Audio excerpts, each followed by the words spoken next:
In the heart of a dying Wyoming winter, where fields lie fallow and debts grow faster than crops, a broke farmer named Cal Whitaker stumbles upon a scream echoing through the frost-bitten woods. What he finds will change his life forever. A teenage girl caught in a coyote trap, bloodied and terrified. With no cell signal, no neighbors nearby, and a blizzard closing in, Cal makes a fateful choice: to shelter her, to protect her, no matter the cost. He doesn't know she's Sage Vaughn, heiress to a tech empire, daughter of a billionaire, and recently kidnapped. Nor does he expect that saving her will draw the wrath of the dangerous men who want her silenced. But Cal's old-school grit collides with high-stakes power when the next day a private jet lands on his frozen pasture, not to arrest him, to thank him. Now thrust into a world of private jets, ruthless corporations, and unexpected fame, Cal must decide: return to his quiet, broken life, or accept an offer that could save his farm and transform 1,000 others. This is a story of one heroic act, two unlikely allies, and how one winter night rewrote a man's destiny. Stay with us. This is just the beginning. Cal Whitaker's boots crunched against the brittle frost that dusted his fields like powdered glass. Dawn hadn't yet broken across the horizon, but already the air bit at his face, cruel and sharp as a tax collector's notice. He tugged his coat tighter and stepped over the cracked edge of a fence post, its wire sagging like a weary back under the weight of another hard winter.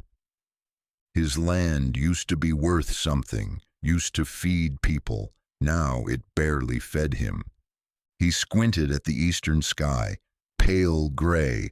Another snowstorm was coming. The weatherman on the old radio, one of the few electronics he hadn't sold, had warned of it. As if Cal needed telling, his bones felt it first. Joints stiffened, breath steamed like fire out of his lungs. A storm was always coming, one way or another. The tractor had died 3 weeks ago. The seed supplier cut him off. Bank letters came more often than church bells. Cal stopped opening them. He already knew the content, polite threats wrapped in corporate language, reminding him that dreams, like farms, weren't invincible. Still, he walked the land, each morning without fail. Today he was checking the northern fence line, the one that separated his property from the county wilderness. Coyotes had been through again, probably looking for the same thing he was: a way to survive. He scanned the traps he'd set last week, rusted metal relics passed down from his grandfather, illegal now, but no one patrolled this far out. And if they did, well, they'd find a man surviving, not hunting. A gust of wind whipped across the field. Cal paused. Then, there it was, a sound that didn't belong, a scream, high-pitched, not an animal, humans. He spun toward the tree line. It came again. Without thinking, Cal vaulted the low fence and ran, his breath pumped like a steam engine, lungs searing in the cold. Thorns and brush clawed at his jeans. His boot caught a root and he stumbled, hands breaking the fall, palms scraping against frozen earth. He pushed on. He found her maybe 60 yards in. At first, she was just a shape, slumped, trembling. Then the details came: long blonde hair matted with dirt, a ripped ski jacket, jeans soaked in blood from the shin down, and her leg caught in the rusted jaws of a steel trap. She looked up, eyes wide with panic. Hey, don't move," Cal said, kneeling beside her. "You're gonna be okay." Her lips quivered. Please help. It hurts. I was hiking and..." I know, Cal murmured. I've got you. He dug into his coat, pulling out the old multi-tool he always carried. The trap spring was stiff, iron muscles locked with time and cold. It took him several grunts and a prayer to pry it open. The girl screamed again, but her leg came free. Blood soaked her sock. Bone might have been broken, definitely torn tissue. Cal tore strips from his flannel shirt and bound the leg as best he could. "You got a phone?" he asked. She shook her head, eyes rolling.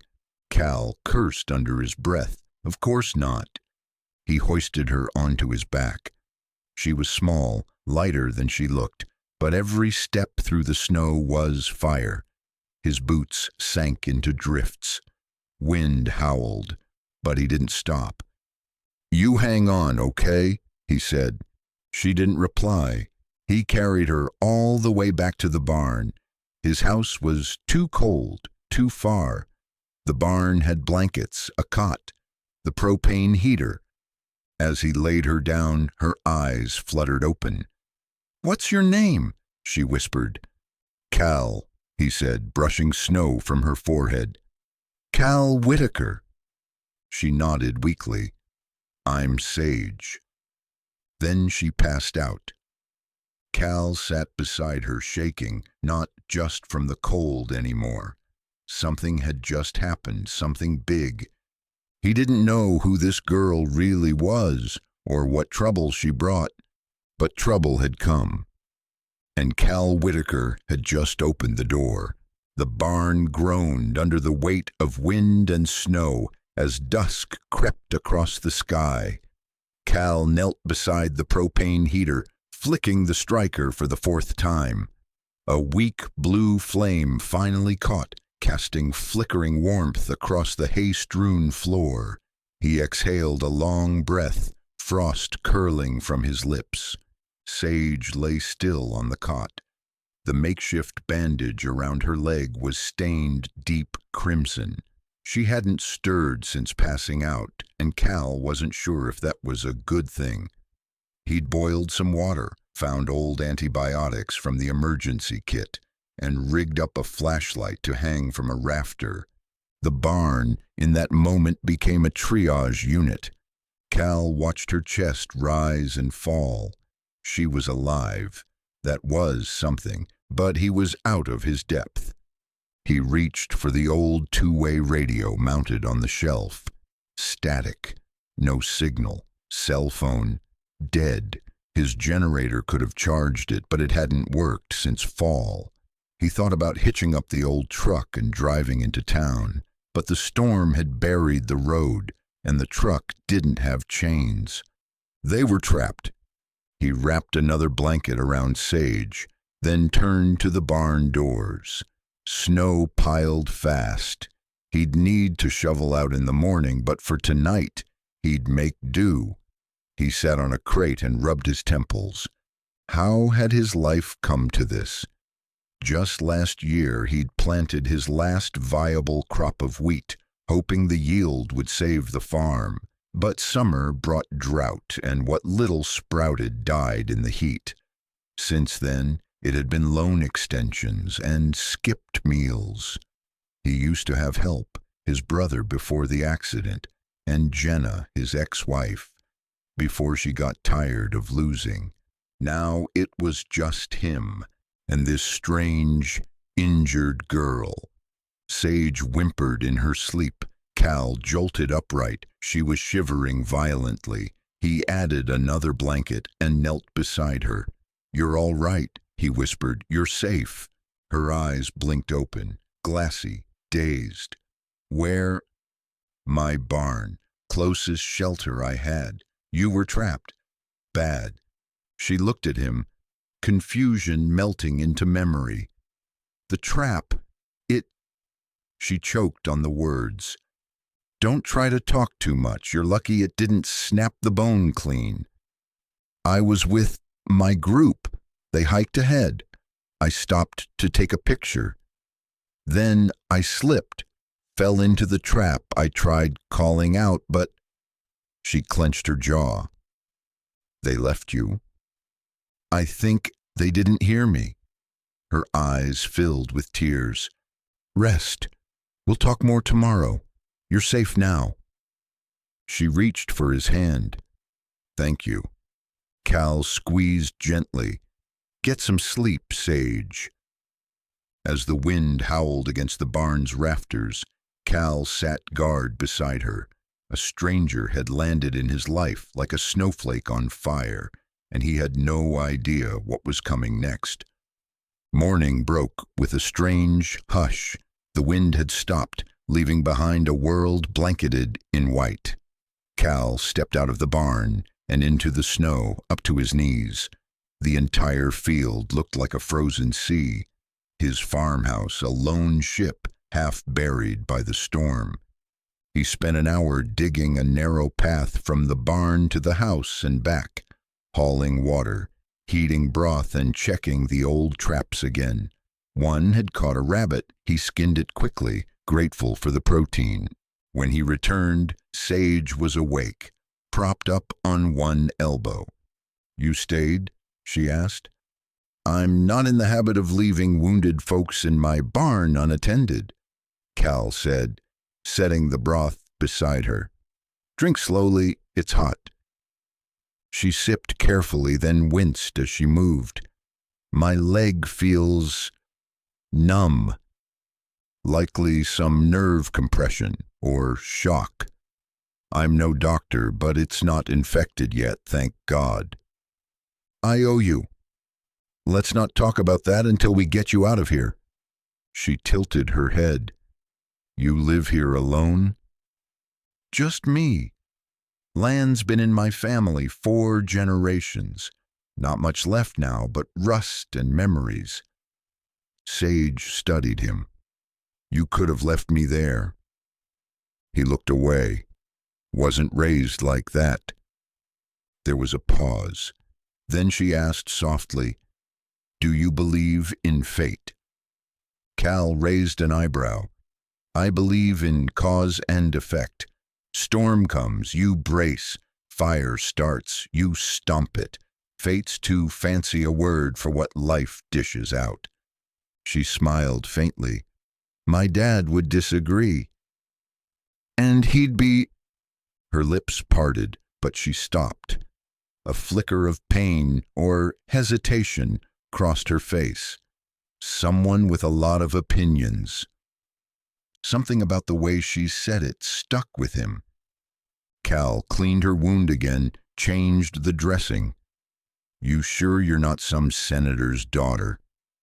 Sage gave a breathy laugh. Close enough? As the day wore on, Cal chopped more wood, reheated the stove in the house, and checked the radio again. Still dead. He needed to reach town, but Sage couldn't be moved yet, and the snow was too thick for the truck. That evening, while stirring soup over the heater, he asked, Do they know where you are? Sage blinked. I think they'll come. Who's they? She didn't answer. Later that night, Cal sat in the doorway of the barn, staring into the endless white.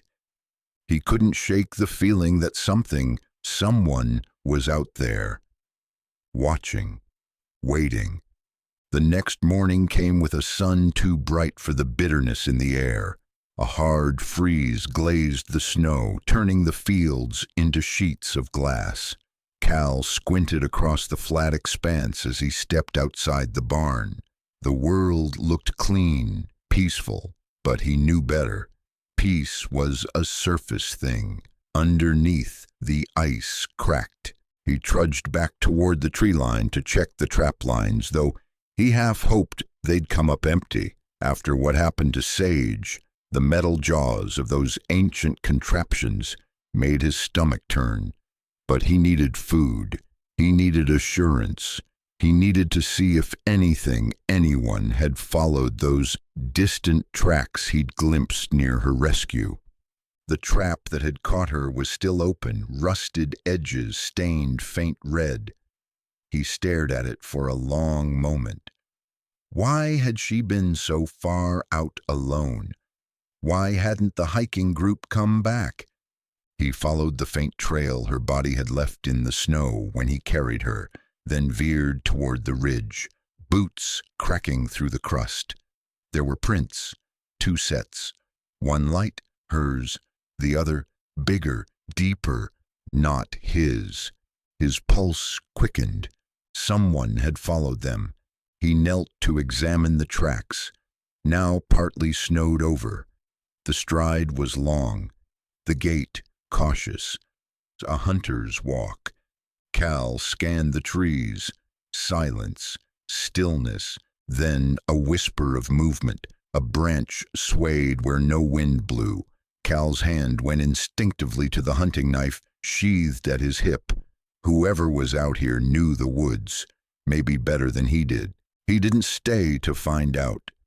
He turned, retracing his path to the barn, fast but careful. Sage was awake when he burst in. "What is it?" she asked, her eyes wide at the sight of him, breathless, snow-dusted, flushed. "We might have company," Cal said, peeking through a slit in the barn siding. She stiffened. "They found me?" "You want to tell me who they are?" She hesitated. Then, "My father, he's Elias Vaughn, CEO of Vaughn Tech." Cal blinked. "Vaughn Tech? As in satellites, AI, and half the software in my damn toaster?" She nodded grimly. "I was taken 2 days ago. I think the people who grabbed me, maybe they weren't just after a ransom." "Then why the trap?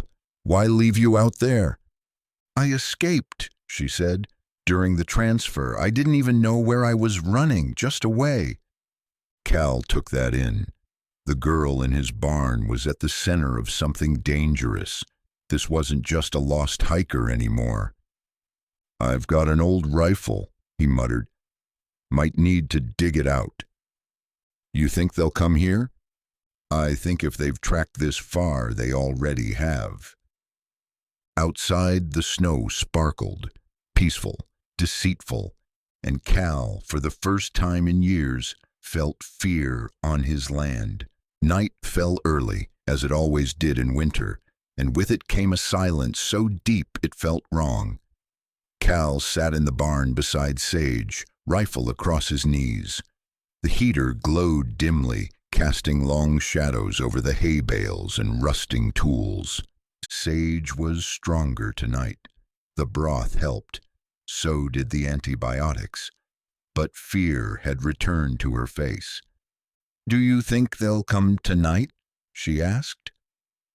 "I don't know," Cal admitted, "but I've bolted the barn, and they'll think twice if they see a rifle barrel aimed between their eyes." Sage tried to smile. "Not bad for a broke farmer." He chuckled, the sound dry and low. "You'd be surprised what a broke man's willing to do when the world gives him one last thing worth protecting." Her eyes softened. "You could have left me." "I didn't." She studied him. "Why?" Cal leaned back against the stall wall. "Maybe because no one's come to save me in a long time." Silence fell again, thicker this time, and in that quiet, something shifted between them. A scrape, a sound from outside. Cal tensed, raising the rifle. "Stay down!" Sage froze. Another sound. A slow, deliberate footstep. Cal edged toward the barn door, careful not to knock anything over. He peeked through the wood slat. A figure moved through the snow, tall, hooded, calm. Not the wind, not a neighbor. He aimed the rifle. The figure paused, then vanished behind the silo. Cal didn't fire, not yet. Instead, he lowered the gun and looked at Sage. "They know you're here." She nodded slowly. "Then we have to be ready." The storm returned that night, silent and sweeping. Snow fell like ash in slow motion. erasing footprints, softening everything. The barn stood as a lone outpost in the blizzard, dimly lit, muffled from the world. Cal double-checked the locks. The outer latch was reinforced with a steel bar he hadn't used in years. The windows were covered with feed sacks. He'd even parked the broken-down tractor in front of the barn doors, just in case someone tried to drive through. Inside, it was warmer than expected. The propane heater hissed gently, and Cal had added 2 more blankets to Sage's makeshift cot. Her face had color again. She was awake more often now, lucid and sharp-eyed, though the pain in her leg clearly hadn't eased. "You should rest," she told him as he paced near the entrance, rifle in hand. "I don't rest well when I'm not sure what's waiting outside." "I'm not worth dying for," she said, half joking, half defensive. Cal stopped. "That's not for you to decide." Sage blinked. "You don't even know me." "I don't need to. You're a person in trouble. That's enough." For a while, the only sound was the wind against the barn's old wood and the low hum of the heater. Then Sage asked, "Was it always this quiet out here?" "No," Cal said. "Used to be kids running around. My brother's boys. Then my ex-wife's laugh. We had music sometimes. Laughter. BBQs in the spring." "What happened?" "Life," he muttered. "It's a good trickster." She watched him. "But you stayed." "Someone had to bury the roots." Outside, the snow fell harder. Inside, something softened between them. "I used to hate silence," Sage said. "My world was always buzzing. Cars, meetings, phones, people talking too fast. Silence scared me. It meant I had to think." "And now?" She looked at him. "Now I kinda need it." Cal gave a slow nod, then slid to the floor beside the cot, his back to the stall post. "Then let's keep the silence." The heater hummed. The snow whispered. The barn, for the first time in years, felt like shelter. Morning came without warning. No sun, no warmth, just a fading of the night's deep blue into a bruised gray. Cal was already up, having slept lightly, the rifle still within arm's reach. He checked the barn's perimeter for footprints. Nothing fresh. Either the intruder had retreated or was being more careful. Sage was sitting up when he came back, chewing on a strip of jerky. "Breakfast of champions," she said with a half smile. Cal handed her a tin cup of water. "Not exactly room service, but it'll keep you alive." Sage took a long sip, then leaned back. "You want to ask me questions?" "I do." "Then ask." Cal sat on a nearby crate. "You said your name's Sage Vaughn, daughter of Elias Vaughn." She nodded. "I don't read the tech journals much, but even I know that name. My dad builds everything that connects everything else. Phones, satellites, private encryption systems for governments and billionaires. We live in San Francisco, or did. He owns 4 homes. I barely see him, always somewhere." "And the trip?" "My dad's idea of bonding. I was supposed to unplug, so they dropped me off at a private wilderness retreat, 20 miles from here." "That's not close." "No, but I wandered off trail, hiked farther than I should have. Then 2 men showed up dressed like park rangers. I thought they were staff. They weren't. They drugged me. I woke up in a snowcat, tied. I kicked one of them. They stopped to deal with it. I rolled out." "You escaped?" "I think so, unless they let me." Cal's jaw tightened.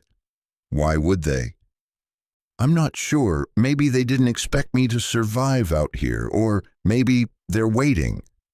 For what? For someone else to come, or maybe for you to lead them somewhere. The words hung heavy. Cal stood looking out the slatted window. We've got one chance. Wait out the storm, get the radio running, or hike to the nearest ranger station. Do you trust me? She asked. He turned back. Do you trust me? She considered. I don't know, but I believe you didn't leave me to die. That's a start. He nodded slowly. All right then. We survive first. Then we figure the rest out. She reached toward him, her hand trembling slightly. Cal grasped it gently. For now they were two strangers, one broke, one hunted, bound by snow, silence, and something else neither could yet name. That evening, after a quiet day of rationing food and stoking the heater, Cal climbed into the hayloft. He needed a vantage point.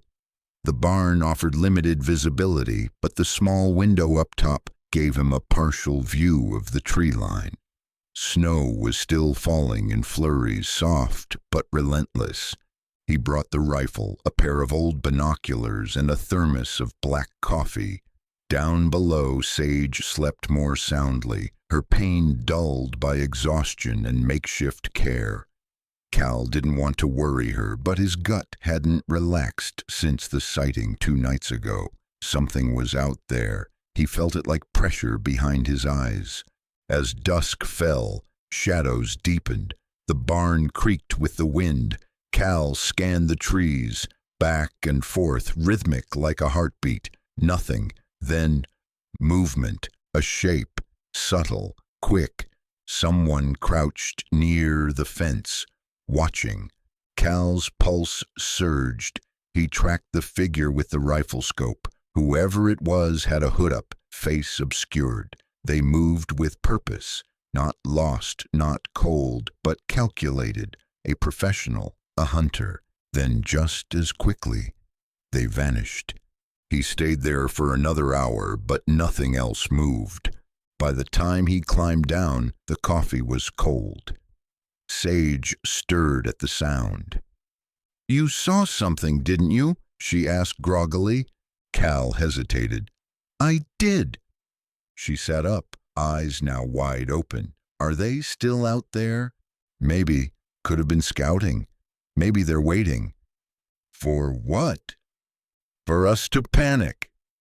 Sage wrapped the blanket tighter around herself. They won't stop. If they think I'll talk or that someone might know. You're not alone now, Cal said firmly. This is my land. They picked the wrong man to stalk in the dark. He meant it. He hadn't been able to protect his farm from the banks or his marriage from bitterness. But this he could defend. This he chose. Tomorrow, he said, we set a trap of our own. Morning arrived bone-cold and bright, the kind of day that sparkled deceptively. Cal bundled Sage in every layer he could find, loaded her into a makeshift sled fashioned from a feed trough, and set off across the frozen pasture. They needed height. The only place within reach was an old hunting blind built years ago on the ridge. It had a small solar panel rigged for a battery-powered ham radio. If there was any signal left out here, it'd be from there. The journey was brutal. The snow had frozen into stiff ridges. Cal pulled the sled behind him, muscles screaming with each step. Sage lay still, her face pale with pain and cold, but her eyes locked on the horizon. Do you do this kind of thing often? She asked, voice muffled under a scarf. Drag wounded billionaires through ice and blizzards? Can't say it's a habit. She gave a breath of a laugh, but it quickly faded into a grimace. The blind stood like a crooked tooth at the ridge's crest, barely visible under the snow. Cal reached it after nearly an hour of effort and shouldered open the narrow wooden door. Inside, it was dark, cold, but intact. He settled Sage on a wool blanket, then powered up the radio. Static. He adjusted the dial. More static. Clicked through frequencies one by one. Nothing. "Come on," he muttered. Sage sat up, her expression tight. "Try UHF. My dad's security systems use it." Cal adjusted. A faint buzz. A pop. Then echo bass to Vaughn response. Repeat. Grid reference confirmed. Awaiting extraction. Cal froze. Sage's eyes widened. "Respond," she urged. He pressed the mic. "Echo bass, this is a civilian. We have your package. She's alive, injured but stable." Silence. Then, "Identify." Cal glanced at Sage. "Say Vaughn Protocol 9, she whispered. He did. The voice returned, urgent. "Hold position, Blackbird inbound, ETA 40 minutes. Cal let out a slow breath. Relief rippled through the air like heat. Sage slumped against the wall. "They're coming." But even as she said it, something in Cal's gut twisted. He scanned the snowfield below and saw them. Two figures fast moving, following their trail up the ridge. "They're not alone," he said grimly, "and 40 minutes might be too long." Cal yanked the old blind's door shut and braced it with his shoulder. The wooden slats groaned against the sudden gust of wind. Natural or man-made, he wasn't sure anymore. He'd seen them. Two figures dark-clad, brisk and direct in their movement, cutting through snow like predators. No more than 500 yards away, heading straight for the ridge. "Company," he said sharply. Sage sat up, wincing. "How many?" "Two. Could be more behind them, but these two, they're trained." She paled. "Security or hostile? Does it matter?" He moved fast, pulled an old flare gun from the hunting kit, nailed to the back wall, checked the rifle. Only 4 rounds left. Grabbed the fire axe they kept in case of a bear break-in. Sage pulled her coat tighter. "Cal, if they come through that door..." "They won't." She looked him dead in the eye. "You don't have to die for me." "I'm not dying," he said evenly. "I'm buying time." The radio squawked. "Blackbird on approach, touchdown in 25 minutes. They didn't have 25. Cal peered through the side slat. The two shadows were closer, maybe 100 yards now, moving fast, weaving through tree cover with surgical intent. One of them carried what looked like an assault rifle slung low and ready. Cal's voice dropped. "They've got gear, military grade, could be contractors." "Mercs," Sage whispered. "My father has enemies, business rivals, political ones, people who want leverage." "Well, they're not getting it."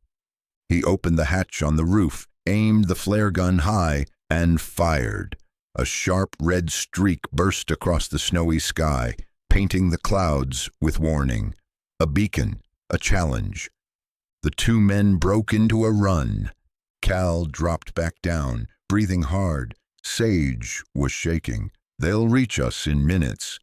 I just need them to think twice." Cal knelt beside the door, rifle aimed.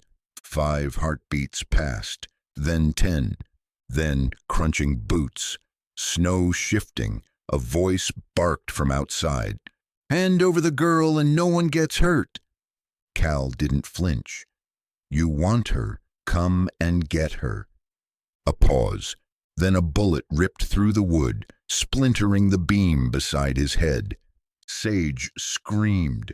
Cal pulled her to the back wall, shielding her with his body. Another shot, then footsteps. They were coming in hot. Cal waited until the first shadow reached the door. Then he kicked it open with both boots and fired. The first man dropped, hit square in the chest. The second ducked to the side, returned fire. Cal rolled, narrowly avoiding the burst that shredded the outer wall. "You okay?" he called to Sage. She clutched the flare gun, empty but tight in her grip, still breathing. He reloaded fast, just 2 rounds now. The second man advanced low, methodical, flanking around the blind. Cal couldn't see him from the window, but he could hear the crunch of steps circling. A flashbang landed in the doorway. Cal lunged forward, kicked it back out just in time. It went off mid-air, boom, rocking the trees with thunder and light. The enemy flinched. That was his chance. Cal lunged out the door, tackled the man mid-stride, and they tumbled into the snow, fists swinging. The rifle flew into a drift. Cal landed a punch, but the guy was built like a steel beam, striking back hard. They wrestled, rolling. Cal grabbed a rock and cracked it against the man's temple. Silence, heavy breathing. The man didn't move again. Cal stood, bloodied, breathing fire. Back at the blind, Sage started, wide-eyed. "You killed him," she whispered. "He'd have done worse." They didn't speak again until the sky thundered, low and mechanical. A rotor. Then they saw it, cutting through the clouds like a blade, sleek, black, military grade. The Blackbird. It hovered overhead and lowered a ramp.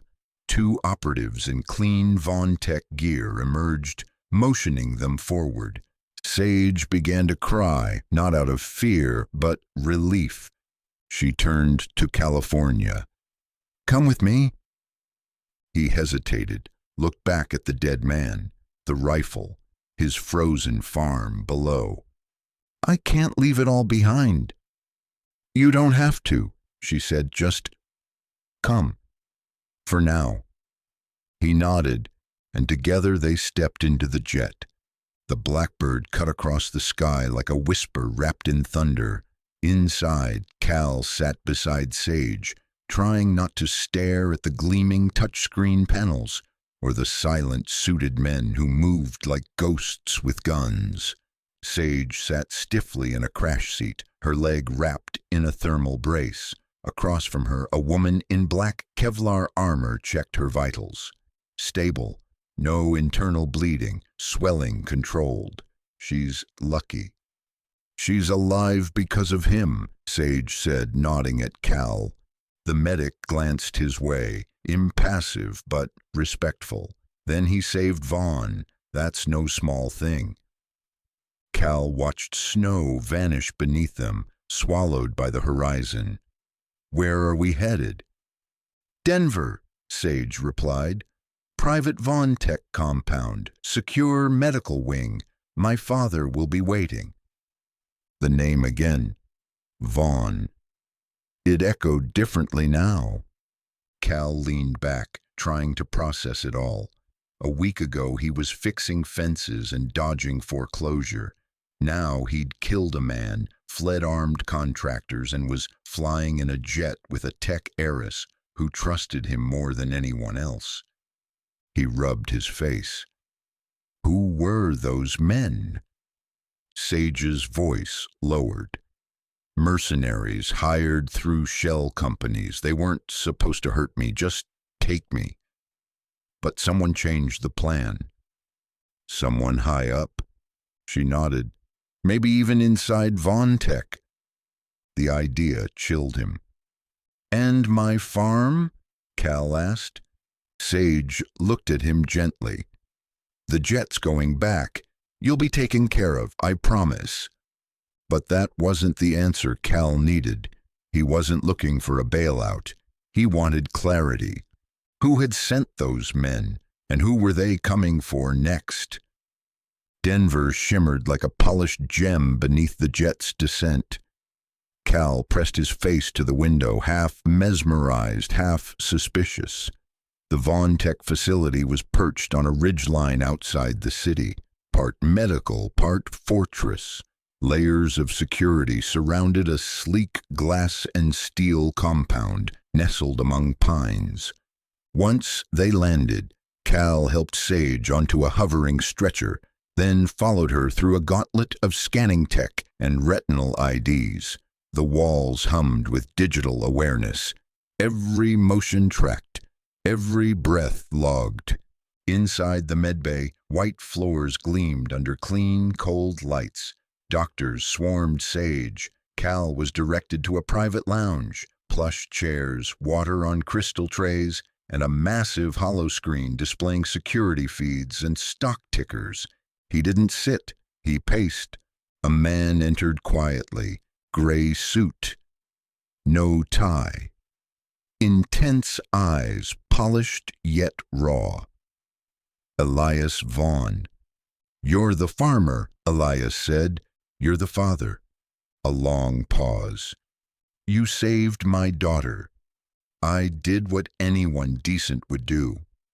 "No," Elias said, crossing to the window. "You did what most wouldn't risk. You faced men with weapons. You carried her on your back. You put yourself in the line." Cal met his eyes. "She's a kid. I didn't need a reason." "You'll get one anyway," Elias said, handing over a black card. "This is yours now. Unlimited draw. Compensation." Cal didn't take it. "What I want is to know who sent those men, who inside your company betrayed you." Elias studied him. "You don't trust me. I don't trust anyone with private armies and security drones in their driveway." Elias smirked. "Fair, but I'm not your enemy, Mr. Whitaker. And if you want answers, real answers, you'll need to stick close." Cal folded his arms. "And what? Work for you?" "Work with me." Cal laughed under his breath. "I've got a barn with holes in the roof and 100 acres dying of debt." "Then let's start by fixing that. After that, we go hunting." For the first time since this began, Cal saw something deeper in Elias's eyes. Not fear, not grief, rage. A quiet, calculated fury. They weren't just going to rescue Sage. They were going to take the fight to whoever dared touch her. Cal sat at the edge of a rooftop garden, staring out at the Denver skyline that shimmered beyond a high-security perimeter of reinforced glass and infrared beams. Despite the luxury around him, he felt out of place. The mountains in the distance felt more like home than this pristine fortress. Elias Vaughn joined him, a tablet in hand and a steaming mug in the other. "You sleep." Cal shook his head. "Hard to sleep when your life's flipped upside down." Elias sat. "We ran background on the men who came for Sage. Freelance operators, no military records, burned aliases. Someone paid well to erase their paper trail." Cal frowned. "You said someone inside your company." Elias nodded grimly. "I believe it. Vaughn Tech has grown too big. Too many subsidiaries, too many shareholders and departments I barely control." "And your daughter?" "She's a target. Maybe because of me. Maybe because of what she knows." Cal turned. "What does she know?" Elias exhaled. "She's smarter than people think. She's been digging about our cloud infrastructure deals, military contracts. She found something off." "Like what?" "I don't know. She encrypted her research. She was trying to get it to someone before the hike. I think that's why they came after her." Cal leaned forward. "So this isn't ransom. This is silence." Elias nodded. which is why I need you. Cal blinked. Why me? Because you're the only variable in this story that wasn't part of anyone's plan. You're not traceable, not digital, and you protected her without question. I'm a broke farmer, Cal said, not a spy. No, Elias said, you're a good man, and sometimes good men change the game. The next day, Cal returned to the barn, but not the same one he'd left. A Vaughn Tech chopper had dropped him on the edge of his frozen land. A security team swept the area, removed the bodies, and sanitized the snow. No sign remained of the ambush, just memories. He stood in the doorway and looked around. It was like stepping back into a simpler version of himself, one now impossibly distant. The barn smelled like hay and metal. The cot was still there, blankets neatly folded, the heater off. The ghost of Sage's fear and resilience lingered like smoke. Cal knelt by the woodpile and unearthed a black case Elias had insisted he bring, an encrypted laptop loaded with Sage's recovered files. If they could open them, maybe they'd understand what she'd uncovered. He powered it up using a solar panel the security team had installed on the roof. The screen blinked. Enter passcode. He didn't know it, but Sage might. He looked to the corner where she had once whispered in pain, alone and afraid. Then the radio crackled. Cal, this is Raven 1. Are you reading? He grabbed the handset. Go ahead. You have an incoming encrypted transmission. Source, Sage Vaughn. Cal's heart skipped. A new window opened on the laptop screen. Text scrolled. Cal, if you're reading this, they've either let me go or you've come for the truth. You're part of this now, and I trust you more than anyone. Here's where to begin. A folder opened. Inside were videos, memos, secret contracts. One file was labeled VTX-PHOENIX_BLACKSITE. Cal started. His world hadn't just changed. It had been ignited, and the fire was spreading. Cal sat cross-legged on the barn floor, the laptop humming faintly on a workbench, cluttered with tools, oil cans, and half-forgotten hopes. The barn smelled of earth and smoke, but now it also buzzed with electricity, real and metaphorical. On the screen, the folder Sage had opened loomed like a gateway. Inside were 6 files. The most ominous was named VTX-PHOENIX_BLACKSITE.mp4. He clicked. A video began. The screen flickered to reveal a grainy security feed. A sterile room. White walls, glass windows. A man in a lab coat spoke to a group of men in suits. The timestamp in the corner dated the footage from 3 months ago. A Vaughn Tech logo spun in the top corner. You're suggesting deployment within civilian sectors, one man asked. Not suggesting, confirming, said the lab tech. The Phoenix protocol works. We've tested it. Behavioral sync, remote override, biometric echo, all successful. With how many subjects? 43, including adolescent trials. Cal felt a chill crawl across his skin. The screen shifted to footage of a test room. A teenager, blindfolded, was hooked to sensors. Her hand twitched in time with a metronome. A second screen showed someone else's neural scan, identical patterns.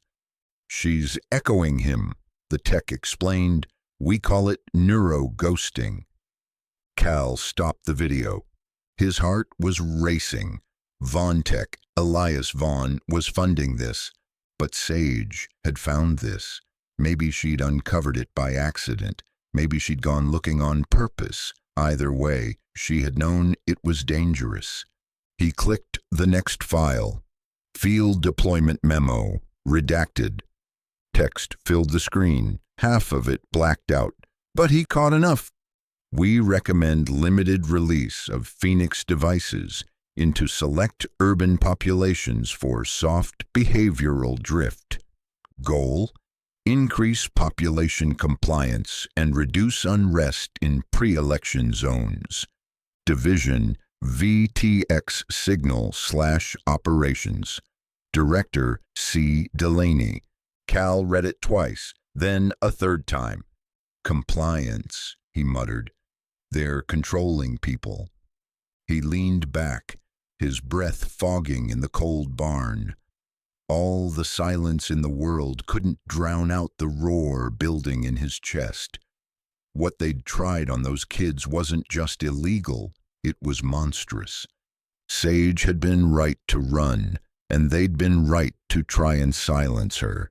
Cal didn't know much about corporate espionage or neural engineering or military protocols, but he knew this. Truth needed daylight, and someone was going to answer for what he'd just seen. He shut the laptop and slid it into the crate beneath the cot. Outside, the wind shifted. Above, a helicopter cut through the sky, not Vontech, no sleek black angles. This one was matte gray, military style. He stepped outside.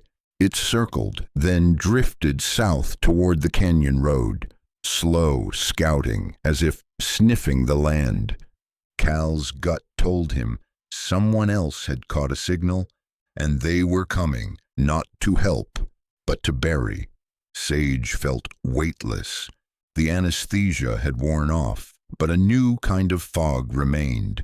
A mixture of adrenaline, fear, and something more intangible, certainty. She'd crossed a line. There was no going back. The Von Tech facility was too clean, too calm. Everyone walked with measured pace and spoke in guarded tones. Even her nurse looked like she'd once worked counterintel. Still, Sage pretended to be a patient, a girl recovering, until she got the alert. A blinking red notification on the secure tablet left by her bedside. CALACCESSINGPHOENIXFILES. He had it.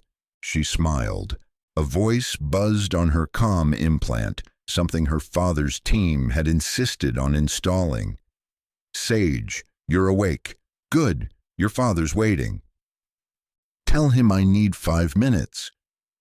She pulled on the compression glove, then unplugged the tablet and slipped it beneath her pillow. 2 guards waited outside. She nodded. Take me to him. Elias Vaughn was standing in his command room, facing a 3-story digital map of the U.S. dotted with activity logs. His coat was off, shirt sleeves rolled. A man at war. I saw your activity alert, he said. Whitaker found the files. Yes. You trust him? With my life. Elias turned to her. Then we move. Tonight. You're extracting him. Yes, quietly. His land's compromised. We picked up unauthorized drone activity near his barn. Sage's jaw clenched. Then he's in danger. He's more than that, Elias said. He's a target. She paused. How much do you know about Phoenix? Elias looked at her long and hard. Enough to know it should never have been built. Then shut it down. He nodded slowly. We will. But first, we get Cal out. In Wyoming, Cal heard the chopper again. This time, it was closer, descending. He stepped outside, rifle in hand. Then the unmistakable hiss of hydraulics. A black aircraft hovered over his wheat field. A rope line dropped. A voice echoed from above. Cal Whitaker, secure evac. Courtesy of Vaughn Tech. Cal starred up, torn between fight and trust. Then he saw her, Sage, looking down from the open bay. She waved. He sighed, slung the rifle, and stepped into the sky. Cal stared through the window of the jet as his farm shrank behind them, a patch of frost-bitten land that had held generations of Whitakers, and now held only ghosts. The black aircraft sliced through the cold blue sky with eerie silence. Inside, the air buzzed with quiet urgency. Sage sat opposite him, a brace on her leg, and worry carved into her young face. "You okay?" he asked. She nodded. "Just tired of running." Cal understood. The sky above might be clear, but the ground they'd left was anything but. He could still feel the tension in his shoulders, the press of the rifle grip, the edge of fear he hadn't known he still carried. Beside them, an agent tapped at a tablet. "ETA 20 minutes. We'll debrief immediately on arrival." "Debrief?" Cal raised an eyebrow. "Standard protocol," the man said. "Given what you've seen." Cal chuckled dryly. "Seen enough to know this isn't standard." Sage leaned forward. "They're trying to shut down Phoenix quietly. My father wants to avoid public fallout." Cal's jaw tightened. "That won't stop the people behind it from covering their tracks." "No," she admitted, "but we can force the truth out before they do." The jet banked left, descending toward a new Vaughn Tech safe site, a repurposed Cold War bunker carved into a Colorado mountainside. As they landed, steel gates parted like jaws opening for prey. Inside, it was all concrete and LED lighting. Cal was escorted to a secure room with a war table layout, screens showing movement patterns, dossiers, blueprints, digital footprints. Elias Vaughn entered moments later. "Welcome back," he said, voice grim. "You said you'd fix things," Cal said. "Now's the time." Elias nodded. Phoenix wasn't just a secret program, it was an investment. Multiple factions had their hands in it, government liaisons, private security firms, foreign interests. "And you didn't know?" "I knew parts," Elias admitted. "What I didn't know was how far they'd gone. Unauthorized trials, children, military field testing in low-income neighborhoods. I thought we were building behavioral analytics for safety. Instead, they built control." Cal stepped closer. "You're still trying to sanitize this."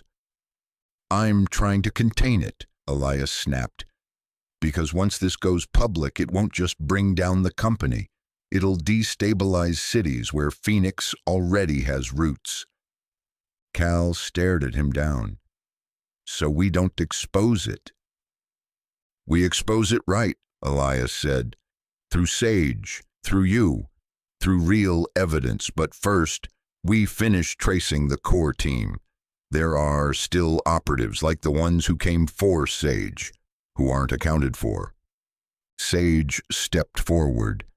"Then we find them." Cal met her eyes. Together.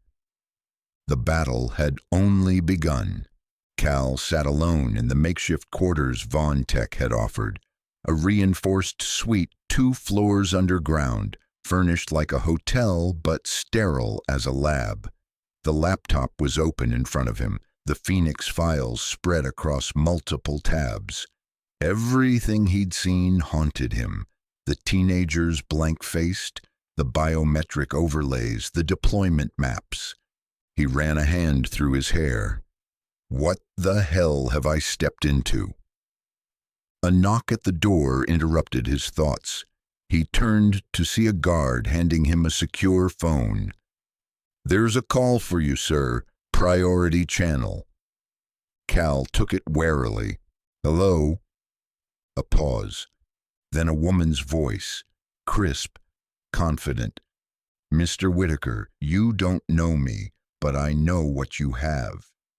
His body tensed. "Who is this?" "I'm someone who used to work on Phoenix. I left when I realized what it had become, and I've been waiting for someone like you." "Where'd you get this number?" "You activated a buried beacon in one of the encrypted files. It was a dead man's switch." Cal's fingers tightened on the phone. "You want to take this public," the voice continued. "Now good, but if you try without understanding the full scale, you'll be dead before your next meal." Cal glanced at the screen. Signal secure.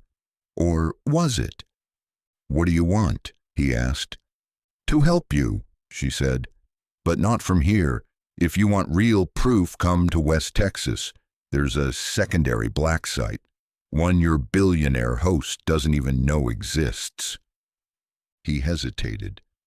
"Why should I trust you?" "Because I left behind someone like Sage once, and I never got her back." The line went dead. Cal stood frozen, staring at the silent phone in his hand. Another sight, another piece of the puzzle, and more secrets, buried in desert shadows. He turned to the door. Time to bring this to Elias, but he already knew what Elias would say. Too dangerous, too off-grid, too unpredictable. And Cal already knew what he'd do. Go anyway. The press caught wind of it within hours.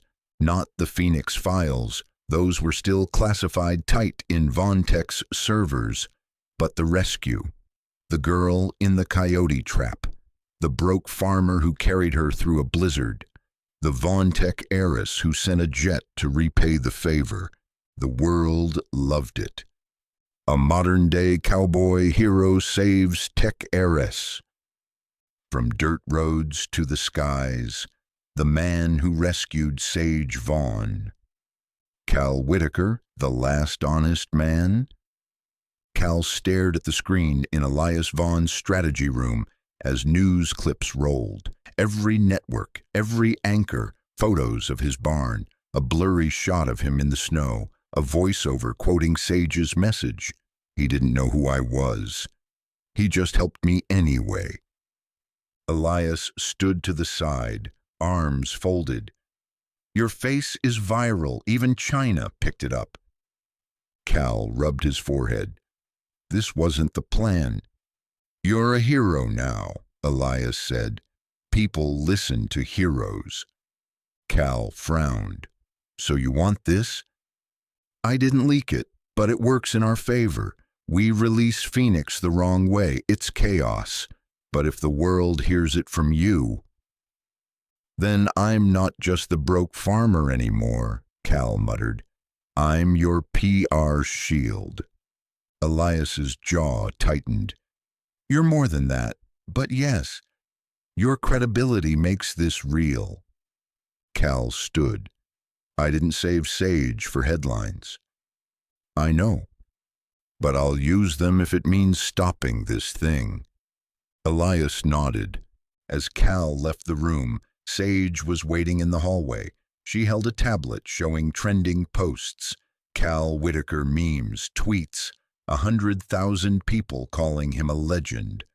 "Overwhelmed?" she asked. "I miss being invisible," he grunted. She smiled. "Get used to it. The world needs you now." Cal didn't know about that, but someone had to step up. And maybe it was him. The storm broke the next day, digitally, not in the skies.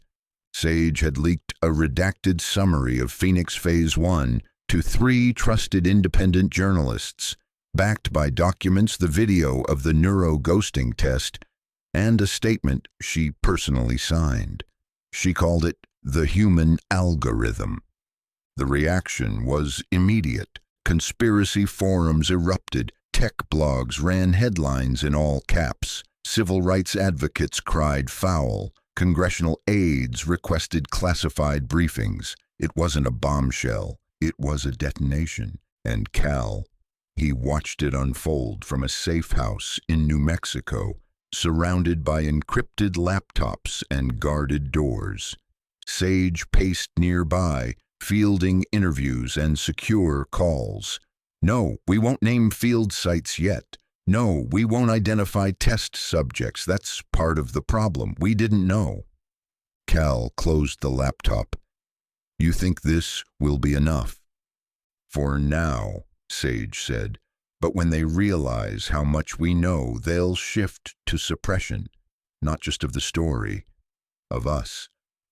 Cal nodded. Then we go deeper. She looked at him. You're sure? I didn't dig this far to stop halfway. A knock interrupted them. One of Elias's operatives handed Cal an envelope. Inside, a plane ticket. Destination, Marfa, Texas. A note written in blocky pen. You want the rest of the truth? Come alone. Sage read it. That's the woman who called you. Yeah? This could be a trap. Or a chance. Cal packed a bag. Some answers had to be chased through dust and silence. Marfa shimmered in desert haze. Tiny, odd, and full of secrets. Cal stepped off the charter plane and into dry heat that felt alien after the snow and cold of Wyoming. The airport was a private strip, barely more than a gravel stretch and a shed. A rusted Jeep waited for him, engine idling. He approached cautiously. A woman stepped out, tall, 40-something, military-cut hair, sharp gaze. You're Cal Whitaker. You're the voice on the phone. She nodded. Name's Devon. Used to run security R&D for VonTech before I disappear. Nice place to disappear. She grinned. Marfa's weird. Keep the noise out. They drove 30 minutes in silence until they reached a ramshackle storage facility in the middle of nowhere. Devon keyed open a corrugated metal door and led him inside. It wasn't storage. It was evidence, files, hard drives, framed photos, lab notes, maps. This is the original Phoenix site, she said, Phase 0, before it had a name. Cal scanned the wall. A dozen faces, children, test subjects, no names, just dates and conditions. They started in orphanages, Devon said. Kids no one would ask about. Cal's stomach churned. You're offering all this? I'm offering a choice, Devon said. Expose it now and risk collapse. Or use it, leverage it, make them fix it themselves from inside. Cal looked at the faces. He knew his answer. I'm not trading truth for silence. Devon nodded. Then we burn it down. Together. Cal never imagined he'd walk into a house like this. The VonTech estate in San Francisco sat high above the bay, all glass and steel, modern design layered over old money arrogance. Armed guards watched from discreet alcoves. A koi pond trickled beside a walkway made of polished jetstone. Every step he took felt like a trespass. He wore his best clothes, still dusty boots, jeans, a clean flannel Sage had bought him, but he might as well have been in burlap. Inside, he was greeted with champagne, security scans, and the scent of imported cedar. The house had a kind of sterile elegance, cold, calculated, expensive. But what struck Cal most was the silence. He didn't see Elias right away. Instead, it was Sage who found him first, standing on the rooftop terrace that overlooked the bay. She was in jeans and a gray sweatshirt, her hair pulled back, looking for all the world like a regular teenager, Only she wasn't. Not anymore. "You made it," she said. "I've walked into barns with fewer cameras." She smiled. "Welcome to the other world." He joined her at the rail, watching the fog roll in. "They're scared," she said. "Of what?" "You, me, the story." "They should be." She nodded slowly. "It's almost time." "For what?" "For him." Behind them, the door opened. Elias Vaughn had arrived. Elias entered the terrace with the bearing of a king inspecting his domain, but Cal saw something new in him. Less certainty, more calculation. The man had learned that even the most powerful house could be built on sand. "Cal," Elias said, offering a hand. "Glad you're back." Cal shook it, but didn't smile. "You didn't tell me about Phase 0. Elias sighed. "Number I didn't, because I wasn't cleared for it." "Your company did this." "My father's company," Elias corrected. "He started Phoenix in the 90s under a false front. When I took over, I inherited the bones. They buried the worst of it." "And you left it buried." "I didn't know until Sage brought it to me," Elias said. "I swear." Cal searched his face for deception, found only exhaustion. "You believe him?" he asked Sage. She nodded. "He's done more in 2 weeks than anyone else in 20 years. Cal exhaled. "Then let's finish this." They went inside to a private conference room, walls lined with soundproofing and jamming devices. Devon was already there, seated at the head of the table, files spread in front of her. "Everything's ready," she said. "All we need is the signal." Cal dropped a USB stick on the table. "Then let's bring the truth home." The press conference was scheduled for 9 a.m. sharp. Cal wasn't the one in front of the cameras. That job belonged to Elias Sage and a lawyer from the Department of Justice. But Cal stood in the wings, watching as history bent under their words. Elias didn't flinch. "Today, VaughnTech acknowledges the existence of Project Phoenix," he said. "We have declassified our records. We will comply with full federal oversight and criminal investigations, and we will provide reparations to survivors and their families." Reporters erupted. "Mr. Vaughn, did you know about this while your daughter was at risk?" Elias didn't blink. "I didn't, but I take responsibility. As a father, as a leader, and as a man who failed to see what power unchecked can become." Sage spoke next, clear, calm, unstoppable. "The people deserve more than apologies. They deserve action. That's why we're funding a foundation to expose unethical tech practices globally. We're calling it the Whitaker Initiative." Cal started. She hadn't told him. Reporters turned toward him, cameras flashing. He tried to duck away, but it was too late. They knew. The quiet farmer, the accidental hero, the man who changed everything. He wasn't just part of the story now. He was the story. The conference was over. The headlines had been written. The servers were unlocked and delivered to investigators. The world had seen what Phoenix really was, and the reckoning had begun. Cal returned to the VaughnTech estate only to find Elias waiting with a new offer. "This isn't about money," Elias said, sliding a document across the table. "It's a trust deed, land transfer. It makes you the sole owner of the farm, debt-free, plus investment backing for infrastructure, irrigation, solar, seed stock. You'll have full autonomy." Cal stared at it. "Why?" "You brought my daughter back to me. You stood between her and a bullet, and because you proved that decency isn't just rare, it's powerful. Cal looked up slowly. And what do you get? A chance to help rebuild something that matters. The old Cal would have said no. Pride, stubbornness, the need to do everything alone.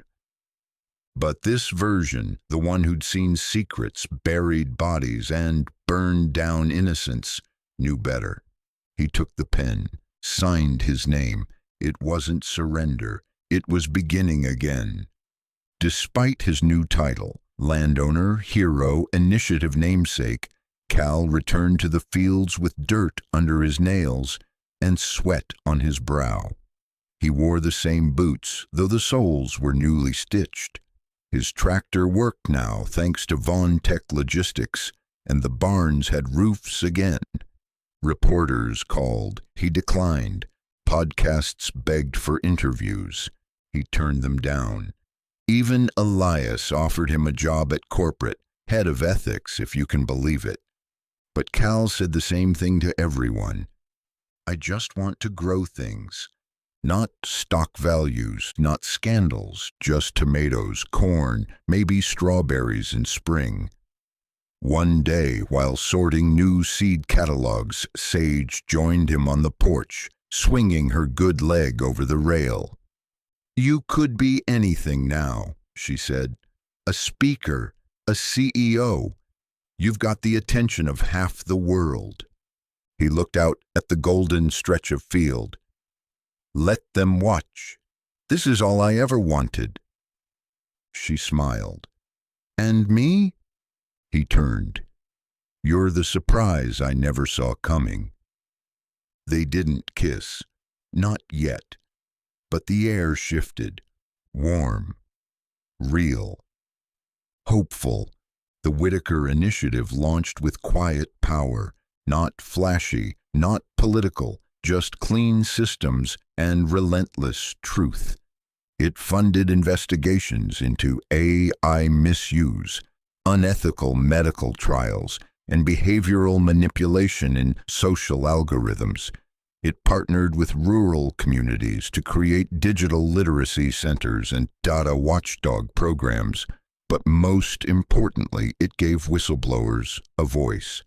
Cal didn't run it. Sage did. But every article, every press release, every grant bore his name. She insisted. You inspired it, she said. You reminded people that integrity still exists. He tried to argue, failed. Instead, he built a greenhouse on the east end of the property. The first seeds he planted were tomatoes.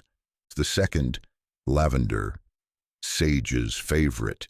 He didn't say it out loud. He didn't need to. The town hadn't seen this much buzz in decades. Trucks rolled in with equipment. Young volunteers showed up for soil testing and conservation work. A new wind turbine stood tall over Cal's property, spinning like a promise. The local cafe renamed its breakfast special after him, the Whitaker Skillet. He hated it, but he smiled when he ordered it. Neighbors who once mocked his failing fields now asked for advice. Young farmers visited to learn about sustainable methods. Families brought kids for tours. The barn became a gathering place, film nights, potlucks, even a small farmer's market every other Saturday. And Cal, he taught people to work with the land, not against it. He wasn't just rebuilding a farm, he was rebuilding belief. The mayor came to visit, so did a state senator. Even a film crew stopped by to document the unlikely resurgence of American soil values. Cal didn't trust the cameras, but he trusted the people. He trusted the old man from down the road who showed up to fix a gate without being asked. The teenager who installed a solar panel and asked if he could intern. The mother who said her son now wanted to be a farmer, not an influencer. Cal stood at the edge of his field one dusk, watching the sun sink behind a wall of golden wheat.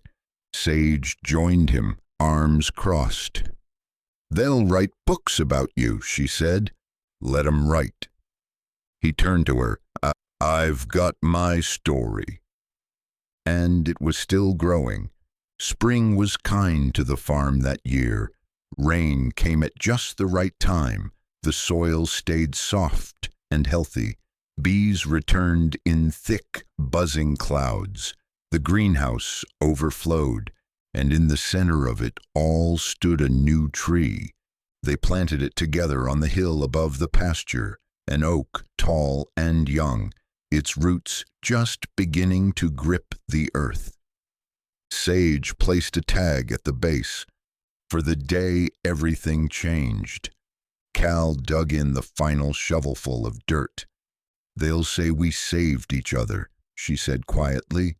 "They'd be right," he answered. She leaned into him, and he wrapped an arm around her. Together they stood and watched the valley below, the tractors, the people, the movement of something bigger than either of them.